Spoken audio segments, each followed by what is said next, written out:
In today's tutorial, I'm going to show you guys how I get my audio sounding from this to this. Now this is what I use. It's a Zoom H5 portable recorder. Now if you don't have one of these, it's all good. I'm going to show you a way to get better audio quality than your standard GoPro microphone, and I'll show you how at the end of the vid. There are a whole bunch of portable recorders on the market. Have a research on audio quality and find the one that suits you and your budget best. I picked up the Zoom H5 because I've used them before and I know how versatile they are. Plus I can use it as an interface for when I want to lay down a bass line.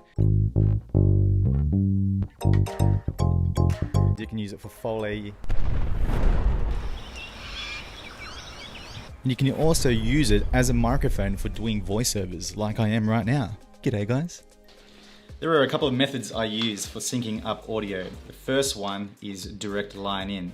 This is a great simple method if you have a camera with a shoe mount and you want to get footage and crisp audio of your bike idling. It's simple because the audio is written directly on the camera's SD card, meaning that there is no syncing necessary. If you don't have a camera with a shoe mount, it's all good. I'll show you how to do it in just a second, along with syncing. First, mount your microphone to your camera and plug it into your microphone input. Turn the camera and microphone on. Now we need to dial in the volume or gain input settings on both the microphone and camera so that the audio level doesn't peak, resulting in distorted audio quality. This is referred to as clipping in the audio world and should be avoided at all costs. You got the line for your microphone as well. If you take that right down, you'll see the bars is dropping.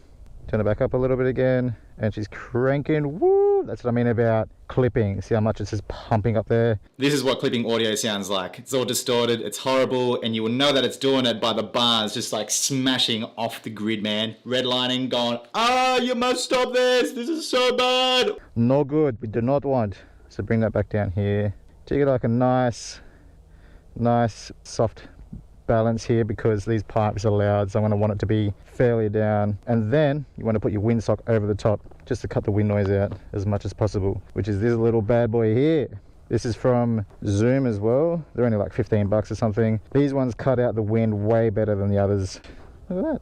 Little fluffy troll boy. If you'd like to take it a step further, you can plug in a set of headphones to hear exactly what your microphone is hearing. Now I highly suggest doing this, especially if it's your first time using an audio recorder, just so you can hear exactly what the microphone is hearing so that you can dial in the settings correctly, take note, and you can use them later on. And also, you might not be hearing something in the background that's happening. There might be some dude mowing the lawn which you haven't really thought about. As soon as you put the cans on, you can hear that. You can hear the plane flying overhead. You can hear all this other stuff going on behind you. And it makes you realize how much audio is actually picked up by the microphone. It may take a couple of tries to get it right, but experiment with it. See what it sounds like when the levels are too high or too low. Familiarize yourself and make a note of the settings you use for future reference. Just remember to leave some headroom if you want to crack the throttle. It gets real loud real fast.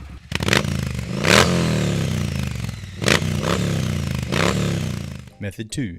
Syncing. First, I turn on my GoPro, then I turn on my external mic and dial in the settings. Because the microphone will be in my backpack, the settings will be slightly different and will require a little more gain. Once dialed in, I hit record on both the devices and immediately clap in front of my face so that the GoPro sees it and the microphone hears it. This is your sync marker and will help you line up the audio from the microphone and GoPro later in post, which we'll get to in just a sec. Find a good place to hide the microphone.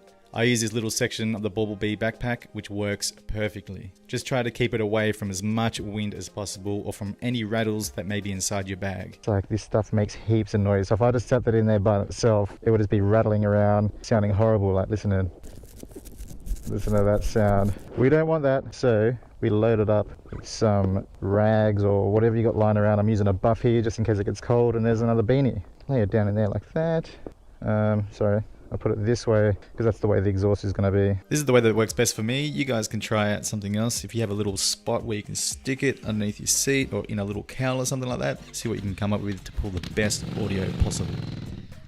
I use a purple Panda microphone that's in my helmet, and that's what I use for all of my motovlogging vids. But I also use this to my advantage when mixing my audio in post, and I'll show you guys how. First, once you've imported your GoPro footage into your timeline, I'm using Final Cut Pro X. You just want to scrub your marker until you find the clap point. You can see the peak in the audio there. That's exactly where I clapped. And then hit M on the keyboard and that'll mark that exact point. You want to do the same with your external mic audio. Drag it into your timeline and do the exact same thing. Once you've marked them both, then you just line up the markers and presto, you have yourself some synced audio to your video. Once I'm happy with the levels, I'll add a graphic equalizer to both the audio sources, the external microphone and the GoPro helmet mic. This is just so I can get the audio sounding exactly how I want it.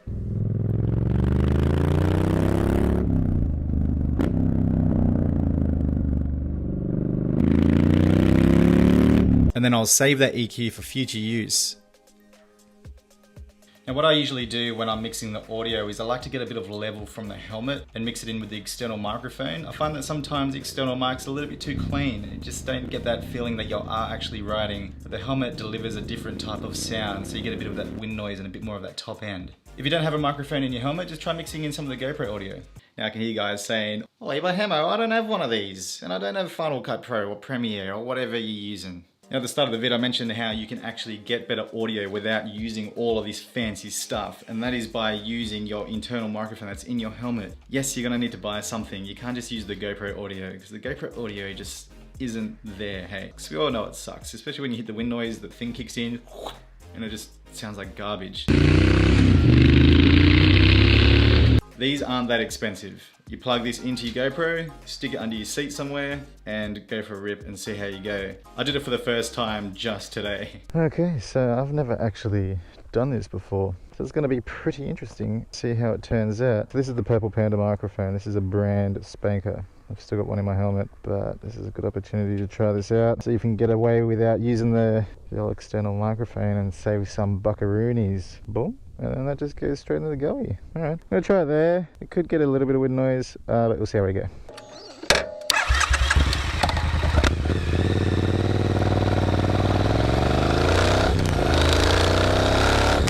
So under the seat didn't work the best for me. You can hear that it's clipping. These pipes are loud, they're very boomy, and it was distorting the microphone. So I moved the microphone from under the seat to the front pocket of my pants. Now it's a little bit better here, but you can still hear the wind noise. You can still hear that it's a bit boomy. So I moved it from the front of my pants to the back pocket of my pants.